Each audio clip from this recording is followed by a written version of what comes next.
हरे कृष्णा प्यारे भक्तों, आइए श्रवण करते हैं अजय एकादशी की व्रत कथा और आरती। लक्ष्मीपति विष्णु भगवान की कृपा आप सभी भक्तों पर सदा सर्वदा बनी रहे। हरि ओम। अजय एकादशी की व्रत कथा। एकादशी समस्त पापों और कष्टों को नष्ट करके हर प्रकार की सुख समृद्धि प्रदान करता है। भाद्रपद मास के कृष्णा पक्ष की इस अजय एकादशी का व्रत आज भगवान विष्णु के उपेंद्र स्वरूप की पूजा आराधना की जाती है। व्रत और पूजा का विधान तो सभी एकादशियों का एक ही है और यह एकादशी भी इसका अपवाद नहीं। कुंती पुत्र युधिष्ठिर बोले कि हे जनार्दन, अब आप मुझे भाद्रपद मास की कृष्णा पक्ष की एकादशी के बारे में बतलाए। उस एकादशी का क्या नाम है तथा इसकी क्या विधि है, सो सब विस्तार पूर्वक कहिए। श्री कृष्ण बोले कि हे राजन, भादो की कृष्ण पक्ष की एकादशी को आजा कहते हैं। इसके व्रत से समस्त पाप नष्ट हो जाते हैं। वो मनुष्य इस दिन भगवान की भक्ति पूर्वक पूजा करते हैं तथा व्रत करते हैं, उनके समस्त पाप नष्ट हो जाते हैं। इस लोक और परलोक में सहायता करने वाली इस एकादशी व्रत के समान विश्व में दूसरी एकादशी नहीं है। इस एकादशी की कथा इस प्रकार है। प्राचीन काल में एक चक्रवर्ती राजा राज्य करता था। उसका नाम हरिश्चंद्र था। वह अत्यंत वीर, प्रतापी तथा सत्यवादी था। उसने अपने स्त्री तथा पुत्र को बेच डाला। वह स्वयं एक चांडाल के यहाँ कफन लेने का काम किया, परंतु उसने इस आपत्ति के कामों में भी सत्य को ना छोड़ा। जब इस प्रकार रहते हुए उसको बहुत वर्ष हो गए तो उसे अपने इस नीच कर्म पर बड़ा दुख हुआ और वह इससे मुक्त होने का उपाय खोजने लगा। वह उस जगह सदैव इसी चिंता में लगा रहता था कि मैं क्या करूं। एक समय जबकि वह चिंता कर रहा था, गौतम ऋषि आए। राजा ने इन्हें देखकर प्रणाम किया और अपनी दुख की कथा सुनाने लगे। महर्षि राजा के दुख से पूर्ण वाक्य को सुनकर अत्यंत दुखी हुए और राजा से बोले कि हे राजन, भादो के कृष्ण पक्ष में एकादशी होती है। एकादशी का नाम अजा है। तुम उसी अजा नामक एकादशी का विधि पूर्वक व्रत करो तथा रात्रि को जागरण करो। इससे तुम्हारे समस्त पाप नष्ट हो जाएंगे। गौतम ऋषि राजा से इस प्रकार कहकर अंतर्ध्यान हो गए। अजा नाम की एकादशी आने पर राजा ने मुनि के कहे अनुसार विधि पूर्वक व्रत तथा रात्रि जागरण किया। उसी व्रत के प्रभाव से राजा के समस्त पाप नष्ट हो गए। उस समय स्वर्ग में नगारे बजने लगे तथा पुष्पों की वर्षा होने लगी। उसने अपने सामने ब्रह्मा, विष्णु, इंद्र, महादेव जी आदि देवताओं को खड़ा पाया। उसने अपने मृतक पुत्र को जीवित तथा स्त्री को वस्त्र तथा आभूषणों से युक्त देखा। व्रत के प्रभाव से उसको पुनः राज्य मिला। अंत समय अपने परिवार सहित स्वर्ग लोक को गया। हे राजन, यह सब अजय एकादशी के व्रत का प्रभाव था। जो मनुष्य इस व्रत को विधि विधान पूर्वक करते हैं तथा रात्रि जागरण करते हैं, उनके समस्त पाप नष्ट हो जाते हैं और अंत समय में स्वर्ग को जाते हैं। इस एकादशी की कथा के श्रवण मात्र से ही अश्वमेघ यज्ञ का फल मिलता है। प्रेम से बोलिए विष्णु भगवान की जय। एक बूढ़ा ब्राह्मण था। वह रोज पीपल को जल से सींचता था। पीपल में से रोज एक लड़की निकलती और कहती, पिताजी, मैं आपके साथ जाऊंगी। यह सुनते सुनते बूढ़ा दिन व दिन कमजोर होने लगा। तो बुढ़िया ने पूछा कि क्या बात है। बूढ़ा बोला कि पीपल से एक लड़की निकलती है और कहती है कि वह भी मेरे साथ चलेगी। बुढ़िया बोली कि कल ले आना उस लड़की को, जहाँ 6 लड़कियां पहले से ही है हमारे घर में, वहाँ 7वीं लड़की और सही। अगले दिन बूढ़ा उस लड़की को घर ले आया। घर लाने के बाद बूढ़ा ब्राह्मण आटा मांगने गया तो उसे पहले दिनों की अपेक्षा आज ज्यादा आटा मिला था। जब बुढ़िया वह आटा छानने लगी तो लड़की ने कहा कि लाओ माँ, मैं छान देती हूँ। जब वह आटा छानने बैठी तो पारात भर गई। उसके बाद माँ खाना बनाने जाने लगी तो लड़की बोली कि आज रसोई मैं जाऊंगी। तो बुढ़िया बोली कि ना, तेरे हाथ जल जाएंगे। लेकिन लड़की नहीं मानी और वह रसोई में खाना बनाने गई तो उसने तरह तरह के 36 व्यंजन बना डाले और आज सभी ने भरपेट खाना खाया। इससे पहले वह आधा पेट भूखा ही रहते थे। रात हुई तो बुढ़िया का भाई आया और कहने लगा कि दीदी, मैं खाना खाऊंगा। बुढ़िया परेशान हो गई कि अब खाना कहाँ से लाएंगे। लड़की ने पूछा क्या बात है माँ। उसने कहा कि तेरा मामा आया है और रोटी खाएगा, लेकिन रोटी तो सबने खा ली है, अब उसके लिए कहाँ से लाऊंगी। लड़की बोली कि तू चिंता मत कर, मैं बना दूंगी। और वह रसोई में गई और मामा के लिए 36 व्यंजन बना दिए। मामा ने भरपेट खाया और कहा भी कि ऐसा खाना इससे पहले उसने कभी नहीं खाया है। बुढ़िया ने कहा कि भाई, तेरी पावनी भांजी है, उसी ने बनाया है। शाम हुई तो लड़की बोली कि माँ, चौका लगा के चौके का दिया जला देना, कोठे में मैं सोऊंगी। बुढ़िया बोली कि ना बेटी, तो डर जाएगी। लेकिन वह बोली कि ना, मैं ना डरूंगी, मैं अंदर कोठे में ही सोऊंगी। वह कोठे में ही जाकर सो गई।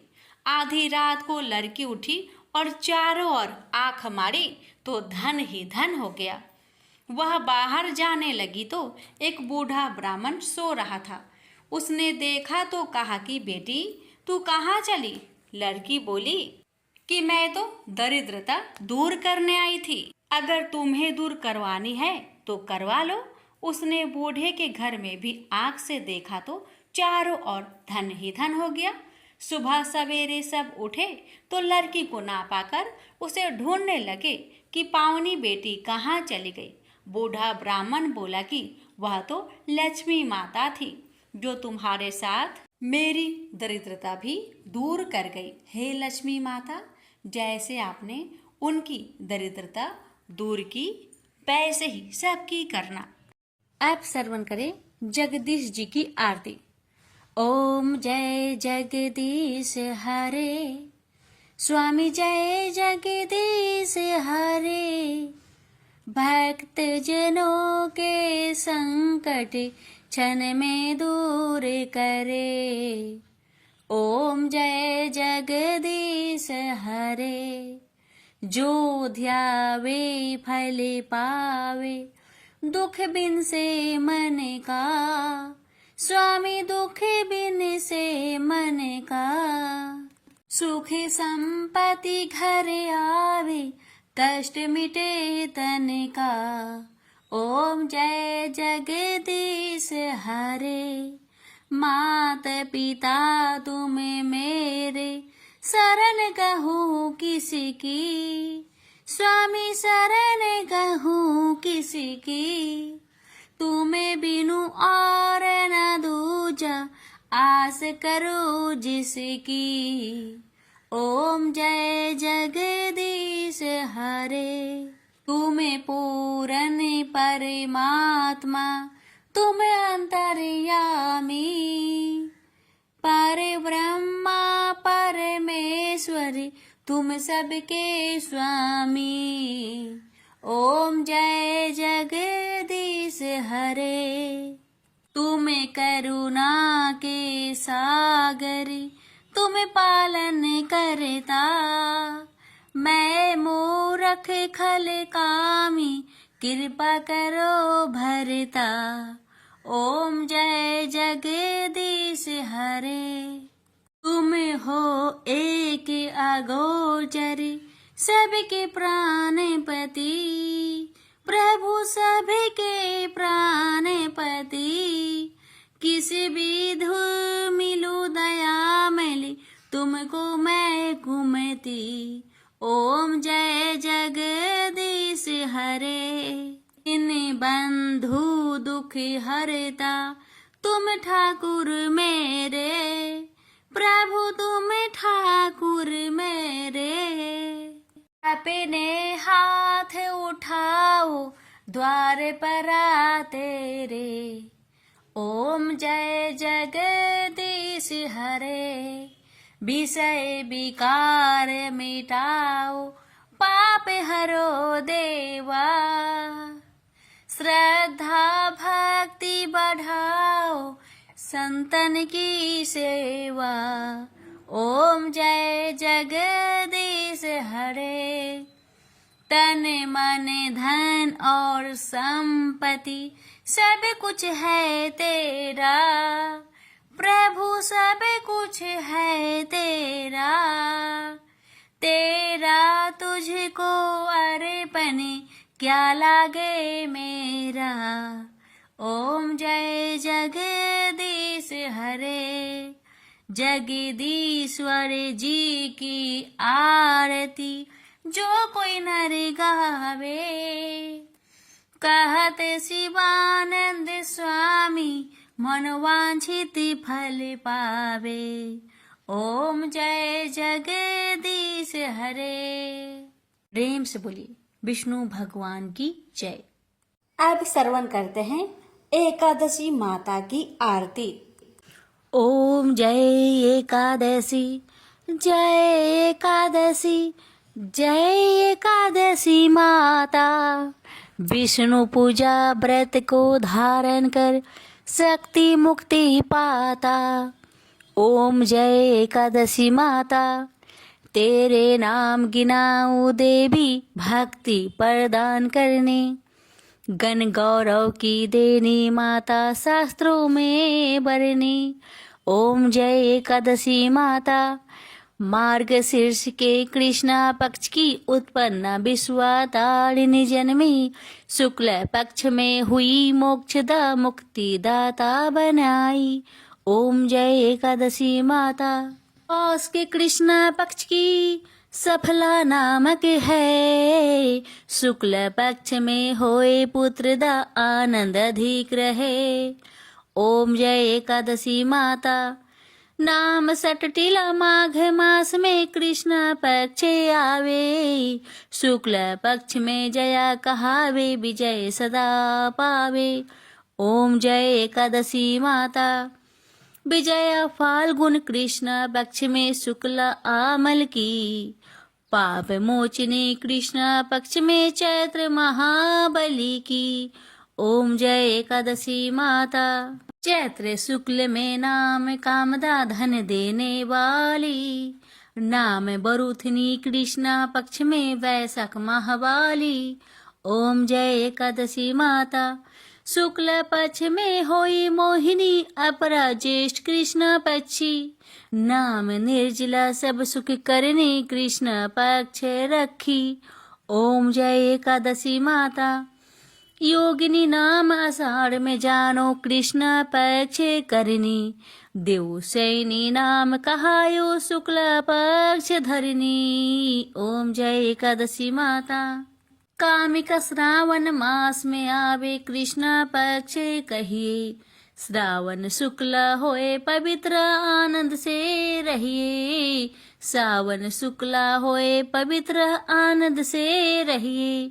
ओम जय एकादशी माता, जा भाद्रपदे कृष्ण पक्ष की परिवर्तनी शुक्ला।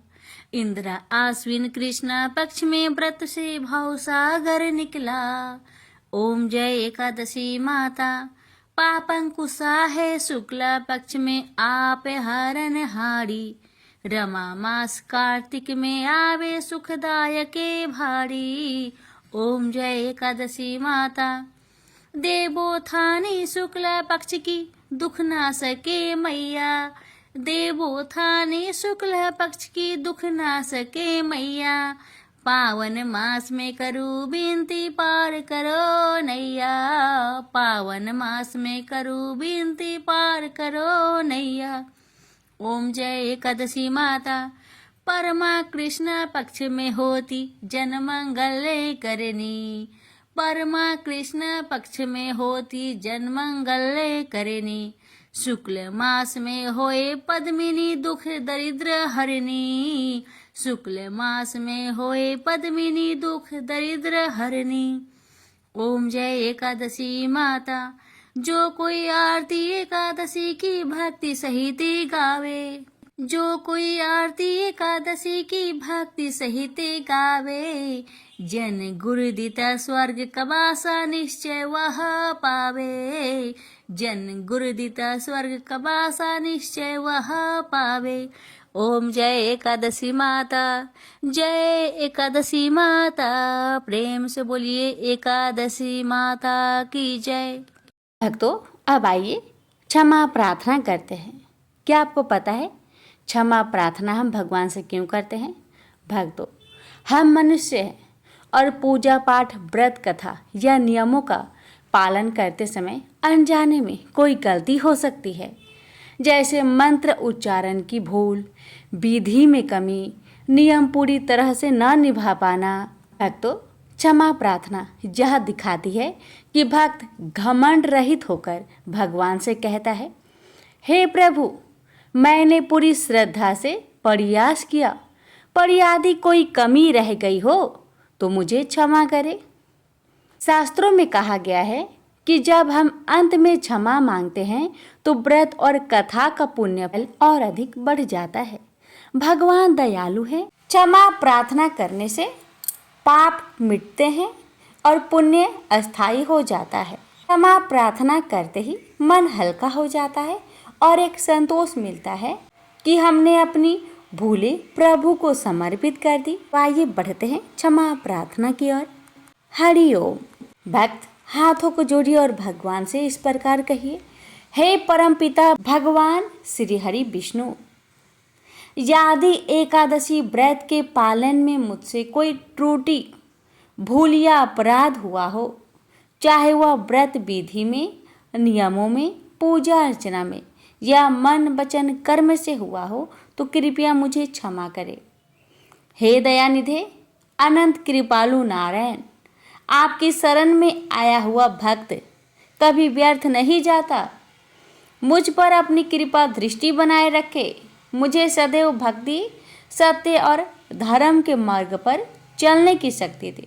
हे विष्णु भगवान, जैसे गजेंद्र ने आपकी शरण लेकर उद्धार पाया, वैसे ही मैं भी आपकी शरण में हूँ। मेरे सारे पाप, दोष और भूल क्षमा करें और मुझे अपनी भक्ति प्रदान करें। प्रेम से बोलिए ओम नमो भगवते वासुदेवाय। विष्णु भगवान, हे माता लक्ष्मी, आपकी इस दिव्य कथाओं को श्रवण करने वाले सभी भक्तों की हर मनोकामना को पूर्ण करें। जय श्री हरि।